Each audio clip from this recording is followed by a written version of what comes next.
Well, we are back with Sarah Hall. Sarah, thank you so much for being here. Thank you. Now, what we want to do is Sarah is going to kind of break down kind of what your eating habits should look like throughout the day, because a lot of what you eat, of course, has to do with everything. How you feel, how you look, all those things. So what we want to do, Sarah's got these rulers right here. Yeah, I know. And they represent something. Tell us what they represent, Sarah. This represents the two halves of your day, and I think so many times people's timing is off on their eating. So when I'm teaching clients, I like to visually show. I'm a visual person. I'm a visual learner. Me too, yeah. So you can see your first half of your day, the second half of your day, and what we're going to do is time out eating. Y'all can help me. Be my assistants. For sure. So a lot of people, I mean, you're probably sitting here thinking to yourself, well, I don't start eating till noon, and this can be a bad thing, because then at the end of the night you go home from a long day at work and all you want to do is literally pile on the ice cream and the cookies all at night. So your calories are coming in here. But we should think back to childhood, right? So children, they get up within about 1 hour, they're crying, they want food, right? And every 2 or 3 hours they're eating again.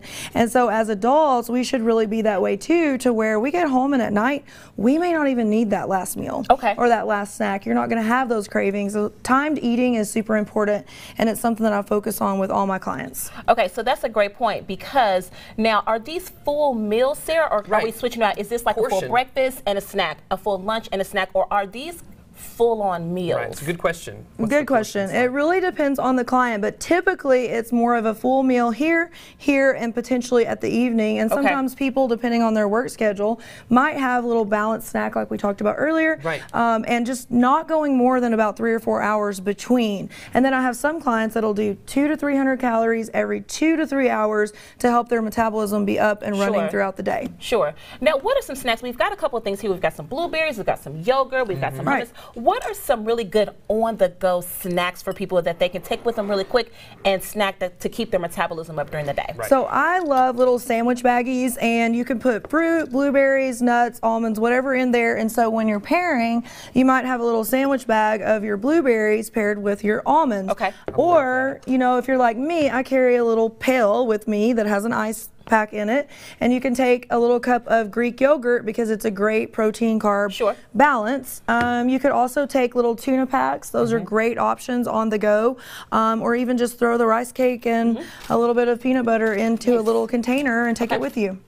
That's a great tip. That is. I know, because I look at all of this and my eyes goes to, okay, here are the cookies, here are the chips, I'll take those, but I need to start thinking outside of my own box, right, and some more healthy options. Well, and when you really have an all foods can fit mindset, it will allow you, and I know we talked about this earlier, but it will allow you to have a couple of cookies every once in a while, and that really helps to not have that restrictive thought process on eating, which helps you stop the yo-yo and live a lifestyle forever. Yeah, and you've got a puzzle piece over here. Talk to us about what this represents. So each of my clients, we have different sessions, and usually it's about, you know, carb protein balance. Sometimes it's about exercise. Sometimes it's about their sleep habits.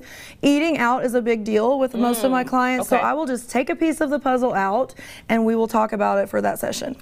Got you. I love it. Got you. So if they said, hey, I want to focus on, like you said, going out to eat and things that I can do when I go out to eat, you'll pick that piece of the puzzle out and you just focus on what they can eat when they're out? Yeah, like some of my clients will call me literally before, or they'll send me their restaurant menu, and I'll say, okay, what would you choose here? Because I'm testing their knowledge. They'll tell me, and I'll say, okay, this is how we can edit it so they can make a better choice. So it shows them that they can still eat out with their family, have special events, but be able to make good decisions. Right, and that's the kind of the 15%. You were talking about the 85-15%, and that's to do with 85% of the time you're eating healthy, and 15% of the time you got that little opportunity to splurge. Right, it's treat yourself. Yeah, it's your birthday, or it's Thanksgiving, or it's Christmas, or it's ice cream night. Right. Like you got kids, ice cream night. Ice cream night, it's a big deal. Right, it's a big deal. And toppings are also a big deal. I'm like, oof, calories, all right. Right.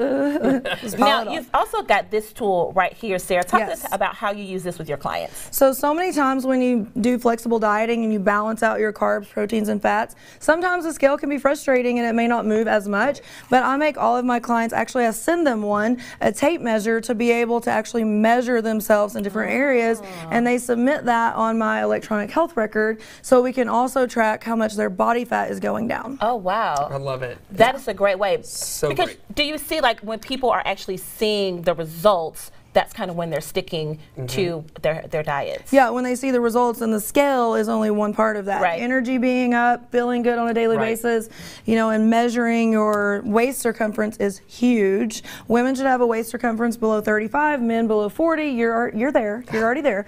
And so, you know, it really is more of a health indicator, is waist circumference. So I think it's great because you've talked about a lot of ways to stay motivated, right? So like if you're feeling better about yourself, if your waist circumference is down, if your weight maybe is down, there's a lot of different ways to look at it rather than just, man, I lost 5 pounds. Right. Exactly. Yeah, Exactly. I love that. Awesome. Yeah. Thank you so much, Sarah. And we've got information on how you can contact Sarah if you want to set up an appointment to start your healthy eating habits today. Yes. Today. On our Today. website, No better day. nwahomepage.com.